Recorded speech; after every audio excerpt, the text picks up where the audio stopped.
Hello मेरे प्यारे बच्चों, तो कैसे आप सब लोग? आई होप अच्छे होंगे। जैसा कि मैंने आप लोग को बताया था कि मैथ के बहुत ही शानदार टीचर लेकर आने वाले हैं, ज़बरदस्त टीचर। और हमारे बीच आ चुके हैं जो आज इंट्रोडक्शन थोड़ा सा कराएंगे। उनसे हम नहीं कराएंगे, वो खुद ही अपना इंट्रोडक्शन कर लेंगे, आपसे बस मिलवा देंगे। ठीक है, तो देखिएगा जैसे इसमें थंबनेल जैसे आपको लगा हुआ है, मैथ के नए जादूगर। तो जादूगर ही हैं। ऑफलाइन क्लास में हज़ारों सिलेक्शन देने के बाद सीबीएसई बोर्ड में मतलब उनके पढ़ाए हुए बच्चे कम से कम 99 98 तक 100 भी किए हैं। ठीक है, तो अब ऑनलाइन क्लास में आ रहे हैं आपके साथ धमाल मचाने के लिए। तो ज़्यादा से ज़्यादा सपोर्ट करिएगा उनका। और आइए तो उनको बुलाते हैं सीधा। आइए sir.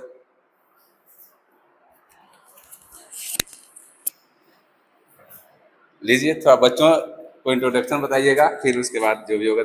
Hello everyone, good evening. My name is Nitish Kumar and I am a BTech from Electronics and Communication Engineering, and I have been teaching from last 10 years, especially maths and sciences.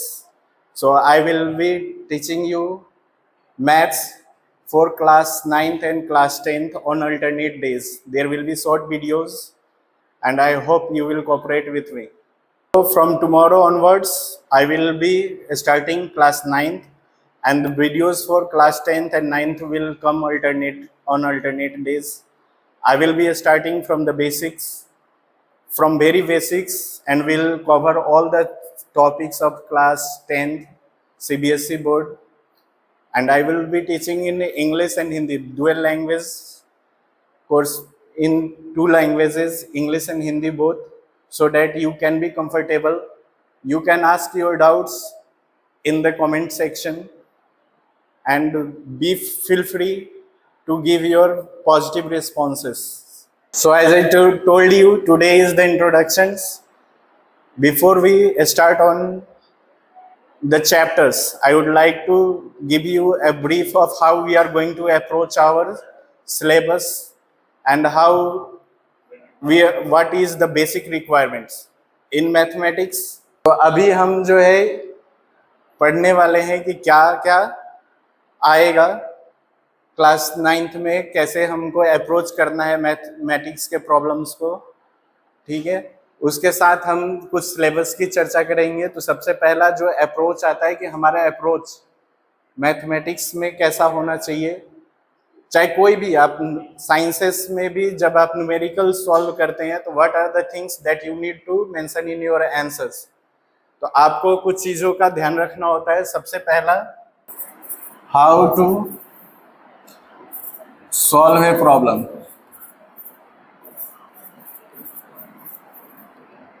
हमें किसी problem को solve करने के लिए क्या क्या steps लेने पड़ते हैं। तो फर्स्ट, इसके लिए आपको क्वेश्चन समझ में आने चाहिए। सबसे पहले तो फर्स्ट प्रायोरिटी होती है मैथमेटिक्स। अगर आपको अच्छा करना है तो you have to have 3 things in common. सबसे पहले आपका स्टेप आता है language. It is important that you have command over the language so you can understand the questions first. आपको सबसे पहले क्वेश्चन समझ में आनी चाहिए। जब आपको क्वेश्चन समझ में आएगा तो आपका मैथमेटिक्स का 50% सॉल्यूशन वहीं पे हो जाता है। अगर आपको क्वेश्चन समझना है तो उसके लिए आपका लैंग्वेज अच्छा होना चाहिए। चाहे आप हिंदी मीडियम से पढ़ रहे हो या इंग्लिश मीडियम से पढ़ रहे हो, आपकी लैंग्वेज अगर अच्छी है तो आपको क्वेश्चन समझ में आएगा, क्वेश्चन में क्या दिया है और क्या आपको निकालना है। उसके लिए सबसे पहला रिक्वायरमेंट जो है वो है language. Second requirement is concepts. जो भी टॉपिक से रिलेटेड आपको क्वेश्चन सॉल्व करने हैं उससे related basic concepts and concepts आपको समझ में आनी चाहिए। थ्योरीज, थ्योरम्स जो है, जो टर्मिनोलॉजीज हैं, they all need to be kept in mind. Formulas, theories, each and everything is to be kept in mind. Third is solving and practice. आपको तीसरी जो इम्पोर्टेंट चीज है वो आपको क्या करना है, इसको सॉल्व करना है। You have to solve the problems and practise the questions, lots of questions, so that you get develop an efficiency. आपके एफिशिएंसी आनी चाहिए, एक्यूरेसी आए, ताकि उसके लिए आपको ज़्यादा से ज़्यादा प्रॉब्लम्स को सॉल्व करना होता है। ठीक है, after that steps in solving a problem. चाहे आपको साइंस का कोई न्यूमेरिकल हो या मैथ्स की कोई भी प्रॉब्लम हो, आपको कुछ स्टेप्स को ध्यान रखना होता है, whether the teacher is explaining it और नॉट।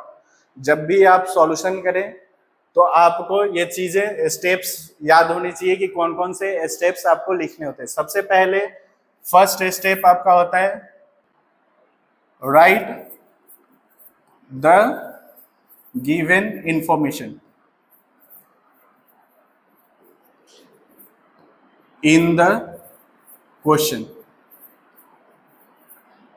आपको जो भी इंफॉर्मेशन क्वेश्चन में होता है उसको आपको अलोंग विथ सिंबल्स, जो आप सिंबल्स यूज करने वाले हैं क्वेश्चन में या जो फॉर्मूला में यूज करते हैं, उसके साथ आपको जो भी क्वेश्चंस इंफॉर्मेशन दिया रहता है उसको आपको इंफॉर्मेशन लिखना होता है। Then you have to write what is to be found, what is to be found और प्रूव्ड। आपको ये लिखना होता है कि क्या हमने को निकालना है या प्रूव करना है। Next step is third step is writing the theory और फॉर्मूला। जो भी थ्योरी या फॉर्मूला पे बेस्ड हमें इस चीज को सॉल्व करना है उसको आपको मेंशन करना होता है। Fourth step is substituting the values in formula। जो भी फॉर्मूला है उसमें हम क्या करते हैं, वैल्यूज को सब्स्टिट्यूट करते हैं। And each and every step carries separate marks. Step wise आप जानते हैं सीबीएसई में या इवन यूपी बोर्ड में दोनों के सिलेबस सेम हो गए हैं, केवल लैंग्वेज अलग अलग है। लेकिन जो कॉपी चेकिंग होती है वो स्टेप बाय स्टेप होता है। You have to cover the syllabus, write the answer in step so that the examiner gives you marks for each and every step. If you are escaping any step, that means the examiner will not provide you marks for the same. हम marking scheme की भी बात करेंगे, जैसे जैसे हम question solve करेंगे उसमें मार्किंग स्कीम की भी बातें करते चलेंगे कि कहाँ पे कितने नंबर मिलते हैं या मिल सकते हैं, ताकि आपका सॉल्विंग का पैटर्न जो है आंसरिंग, क्योंकि हम फोकस कर रहे हैं बोर्ड के लिए स्कूल लेवल पे, तो हम आंसरिंग पे ज्यादा फोकस करेंगे, how to answer the questions. Clear है। फिफ्थ है solution. Now you have to calculate the answers by solving the equation और the expression that you gain after substituting the formula. आपको फॉर्मूला पे value रखने के बाद solve करना होता है। और सबसे लास्ट स्टेप जो होता है, सिक्स्थ स्टेप जो होता है, वो फाइनल आंसर। आप ये हमेशा ध्यान रखिए, बहुत सारे बच्चे गलती क्या करते हैं कि आपको जो क्वेश्चन पूछा जाता है यहां तक सॉल्यूशन तो करते हैं, लेकिन उसके बाद वो फाइनल आंसर्स नहीं लिखते, क्योंकि क्वेश्चन आपको इंग्लिश में या हिंदी में रहता है तो वहां पे आपको नाम से या क्वेश्चन स्टेटमेंट होता है what is the value of this, आप उसका आंसर नहीं देते, तो वो फाइनल आंसर जो है आपका वहां पे फाइनल आंसर में आता है जो भी आपसे क्वेश्चन पूछेगा। For I will take an example. एक मैं एडिशन का एग्जांपल से समझाना चाहूंगा। सबसे बेसिक एग्जांपल एडिशन का होता है। तो आप एक क्वेश्चन में अभी जनरेट करता हूं, मान लीजिए कि Ram had 120 pins. His friend gifted him 120 more. How many pens do Ram have now? हमारे पास सबसे सिंपल उसका आंसरिंग कैसे करना है, कैसे अप्रोच करना है, उसके लिए सबसे सिंपल एक एडिशन का मैंने, जो कि सेकंड और फर्स्ट क्लास के लेवल के क्वेश्चन है, उससे शुरू करना चाहेंगे।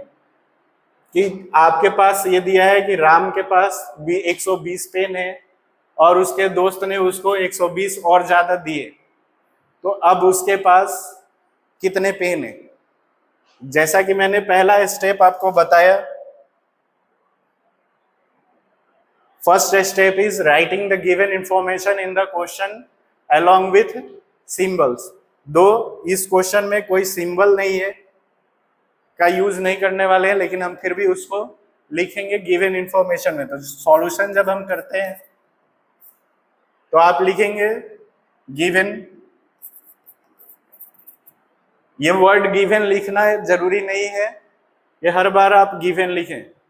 हिंदी वाले लिखते हैं दिया गया है या कुछ भी लिख सकते हैं आप। ये वर्ड उतनी इंपॉर्टेंट नहीं है जितना इंफॉर्मेशन है। इसमें इंफॉर्मेशन क्या है?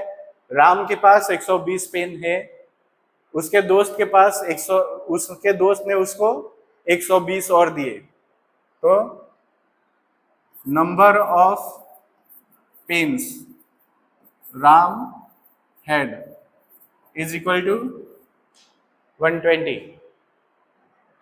Number of pens given to Ram by his friend,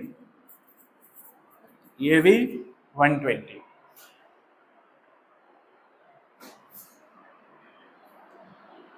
this is the given information. आपको ये क्वेश्चन पढ़ के समझ में आ रहा होगा कि ये इंफॉर्मेशन आपको दिया हुआ है। अभी निकालना क्या है? सेकेंड स्टेप आपको यहाँ पे बताया। Second step is what is to be found. आपको निकालना क्या है? दो निकालना क्या है? जब आप प्रूफ कर रहे होते हैं तो प्रूफिंग में वर्ड टू प्रूव लिखने के उसके भी नंबर होते हैं, लेकिन जब आप न्यूमेरिकल प्रॉब्लम सॉल्व कर रहे होंगे, अर्थमेटिकल प्रॉब्लम सॉल्व कर रहे होंगे, वहां पे क्या निकालना है उसका नंबर नहीं होता है। बट अगर आप वो लिखते हैं, when you right that, you will have more clarity about the questions and how you need to approach the question। तो आप लिखेंगे टू फाइंड क्या निकालना है? आपको निकालना है total number of pens Ram have now. कितने पेन्स अभी राम के पास हैं गिफ्ट देने के बाद? Now next part is, though we know this, the number of pens is being added. उसके पास जितने पेन्स थे उसमें पेन्स के नंबर में इजाफा हो रहा है, और इजाफा जब होता है, बढ़ता है, तो हम नॉर्मल सी बात है, हम एडिशन करते हैं। तो now you have to add one total number of pens Ram now have is equal to 120 plus 120, that is 240। क्योंकि यह सिंपल क्वेश्चन है तो आप यहाँ पे भी लिख के छोड़ देंगे तो कोई इश्यू नहीं है, क्योंकि इसका answer how many pens do Ram have का आंसर आपने यहाँ पे ऑलरेडी मेंशन कर दिया है, तो फाइनली आपको नीचे लिखने की जरूरत नहीं होती। लेकिन बहुत बार क्या होता है आपके लेवल पे, 9th and 10th के लेवल पे, when you solve the problems you do not right anything in the middle. तो फाइनल आंसर जब आप कैलकुलेट करके लाते हैं तो उसको नीचे मेंशन करना बहुत जरूरी होता है, कि एक फाइनल किसी को पता चले कि, या जिसने भी एग्जामिनर है या क्वेश्चन में जो पूछा गया है उसको आप ताकि हाईलाइट कर सके कि हमारा फाइनल आंसर ये आया। ठीक है, कल से हम कल जो है वो थोड़ा सा सिलेबस डिस्कस करेंगे 9th का, फिर हम 10th का सिलेबस डिस्कस करेंगे, और उसके बाद अगले टाइम से Next time onwards, we will be starting the chapters. Hope to see you in those videos. Always like the videos, share it with your friends, and comment and ask your questions if you have it in the comment box. Thank you.